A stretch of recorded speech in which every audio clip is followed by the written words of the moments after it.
and welcome back to my channel. Today I'm going to be making book recommendations to you based on my mug collection.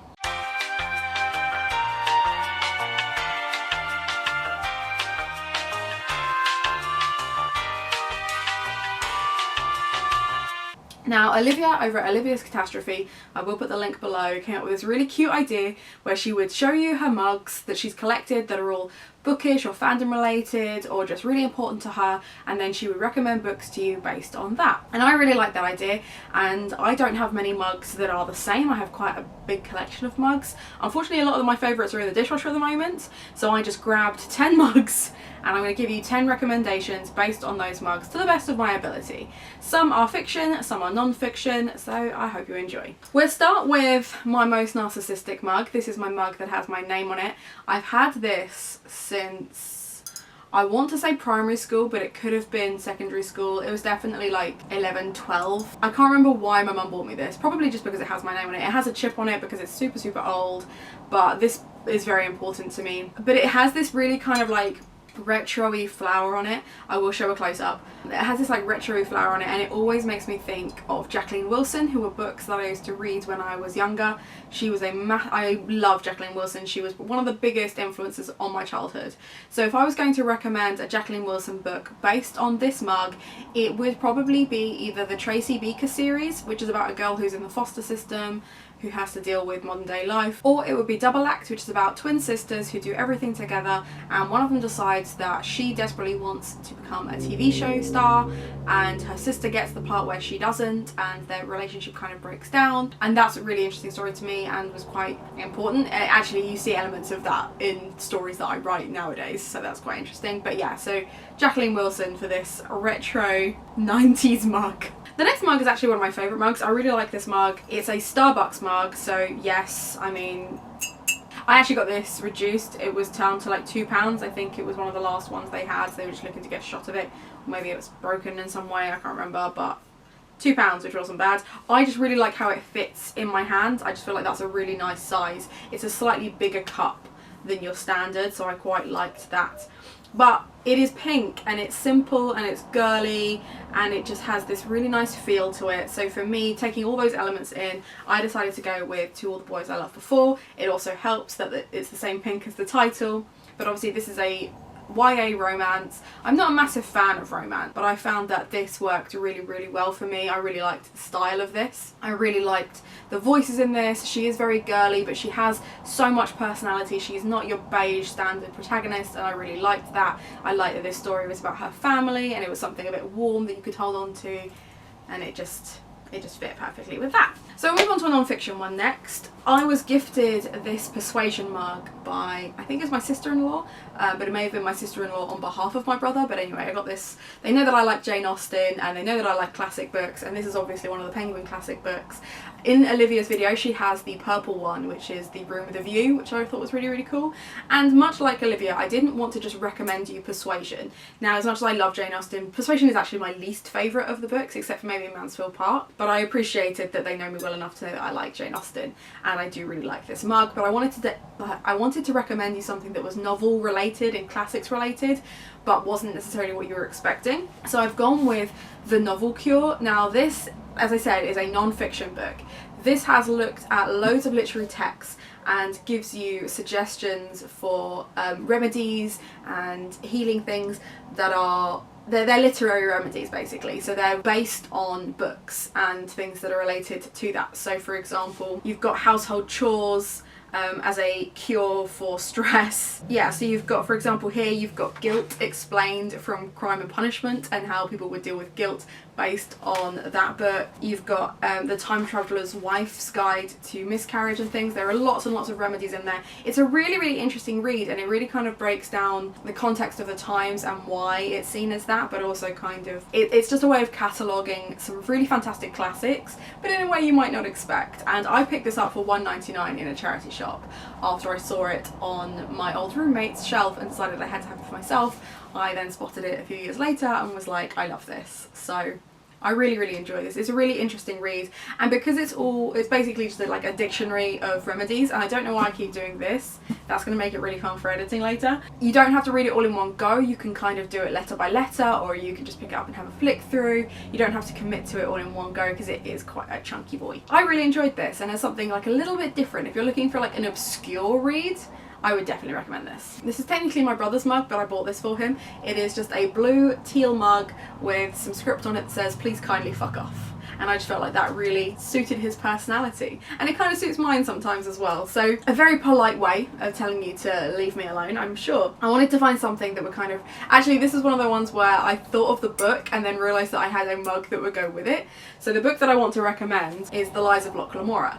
Now, this is about a group of thieves who are known as the Gentleman Bastards. So, you know, politely telling you to fuck off. Basically, it's a very kind of Game of Thrones style religion where they have lots of different gods that represent different things, and the Gentleman Bastards believe in a stranger god who is a thief who basically rights the wrongs of the world, and they steal from people that are really horrible, but it's really complicated plots.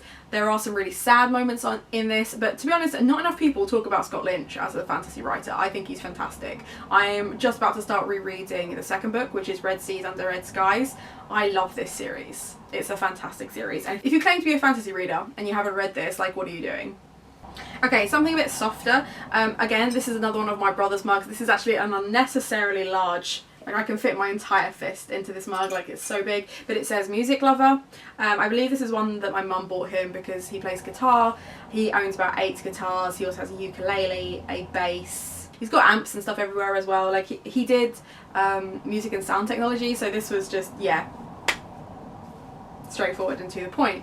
And I wanted to, again, this is another one where I thought of the book and then realised we had a mug that would kind of go perfectly with it, and I want to recommend Just Listen by Sarah Dessen. Now, I'm not a massive fan of Sarah Dessen. I've tried reading some of her other books more recently and just couldn't get into them, but this one I read when I was in my angsty teens and it just really, really spoke to me. It's trigger warnings for this one with sexual assault and that kind of emotional abuse that follows that. So essentially the main character is sexually assaulted and no one believes her. Her best friend kind of abandons her and she starts hanging out with this guy who just likes listening to weird music, and that's just pretty much how she describes it, and she just enjoys sitting in silence with him and he just listens and she just listens, and they share this really lovely bond that starts in a very platonic way but kind of grows into a romantic relationship, and she finally develops the ability to explain herself to her family whilst also understanding that her family are also going through stuff and she needs to be able to listen to them as well as they expect to be heard. It's a really beautiful story. It is really, really sad, but I really, really like this. I thought it was a really great contemporary. Now, a mug you might not expect. We have a Shrek and Fiona mug, because why wouldn't we? I think these were one of the ones, I don't know if this was like with an Easter egg. I feel like this was like there was a Shrek Easter egg. This is from the original movie, so before all the sequels came out, and it's just got Shrek, Fiona, and then all rights and works by DreamWorks written on the side. That's really fun. And I was thinking, what I liked about this is it is a fairy tale, but it's a subversion of fairy tales, and it's a Beauty and the Beast retelling, but again, it subverts that and it plays with that as well. So I wanted to find something that was kind of Beauty and the Beast retelling, but maybe not the ones that you're expecting me to say, because I've read so many Beauty and the Beast retellings, but I'm looking for something that really subverts it and really kind of plays around with it and has comedy in it and has sarcastic characters, and I thought the best option for that one would be My Lady Jane. Now, this is a historical retelling, so not technically a fantasy retelling, but it does have elements of the Beauty and the Beast story in it. It has sarcastic characters, it has really interesting like pacing through it, it has mythical creatures that kind of, and like magic in that sense, but not in the traditional sense. Yeah, it's great. I'm actually so close to finishing this. I haven't actually finished this yet, but I do feel like I like it enough that I can recommend it to you, having not finished it yet. But so I don't know how it ends, unlike with Shrek that I've seen 100 times, and I do know how it ends. But essentially it's about Lady Jane Grey and how she becomes queen, and yeah, if you enjoy historical romance but you also enjoy like political histories but maybe not the heavier side, or if you're not sure if you like history but you definitely like fantasy, this is kind of in that grey area of the Venn diagram. It's kind of like in the middle of that, and it's really fun, and the chapters are nice and easy. The writing is really simplistic, but It's fun and sarcastic and it works really well. Another non-fiction. So I have this mug which my mum bought for me when I had my first place. It just had birds and flowers on it. It came as a set of 4. It looks really fancy and it sounds really fancy. It was £2 from Sainsbury's, so not an expensive mug. I think they still have some of them.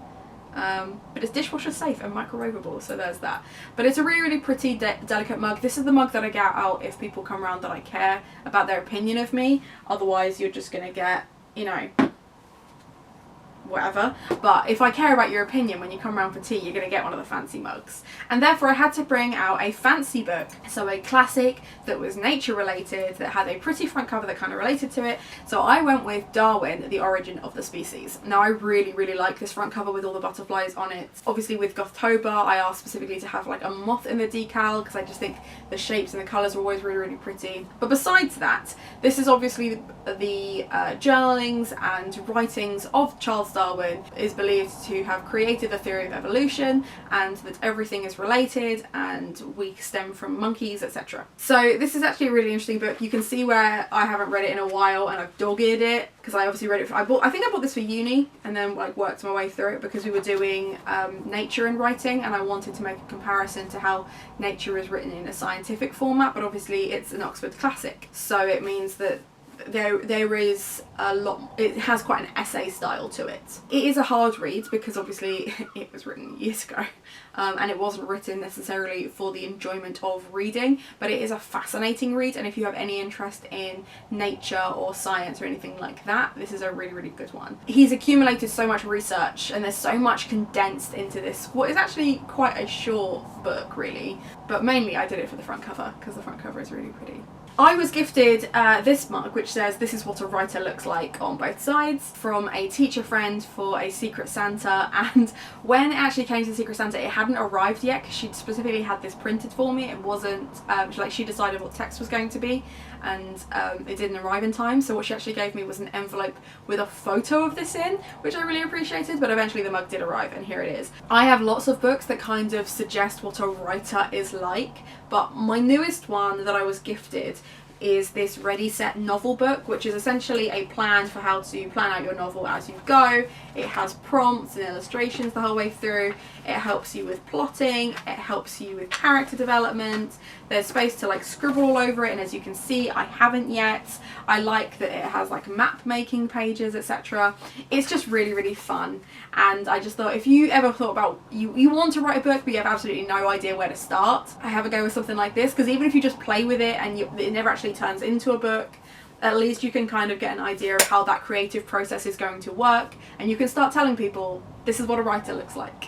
And then my last one of my favourite mugs, is this Star Wars Millennium Falcon mug that has basically the diagram of the Millennium Falcon with all the names of pieces. So you've got escape pods, armour plating, drive units, etc.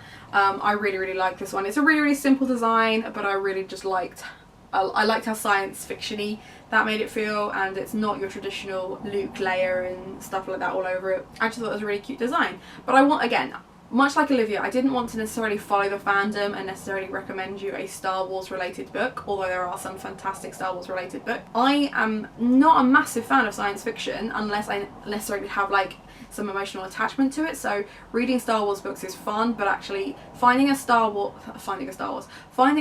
book that I really, really enjoyed that's unrelated to that was really, really hard until I discovered Saga. Now you've probably seen me recommend this like 100 times. I really, really enjoy Saga. It's a graphic novel about a family trying to survive a intergalactic space war. See the link now.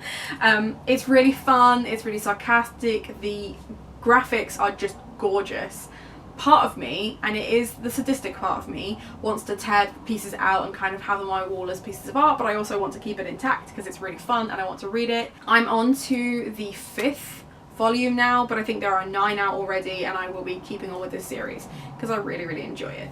There's a whole host of characters in this, so even if you don't necessarily like the original 3, you will find their favourite character very, very soon, and inevitably they will be hurt because that's how that works. So yeah, anyway, but if you like a graphic novel, or if you're not sure about graphic novels, definitely give this one a go. And I will try my best to find other graphic novels so that I'm not constantly recommending this one, although it is obviously my fave. And that's it. That is my 10 books recommended to you from my 10 mugs. I hope you've enjoyed this video. I hope you have a nice weekend, and I'll see you next time. Have a nice day. So I went with Darwin's The Orange. Why do I keep saying oranges? The Oranges of the Species.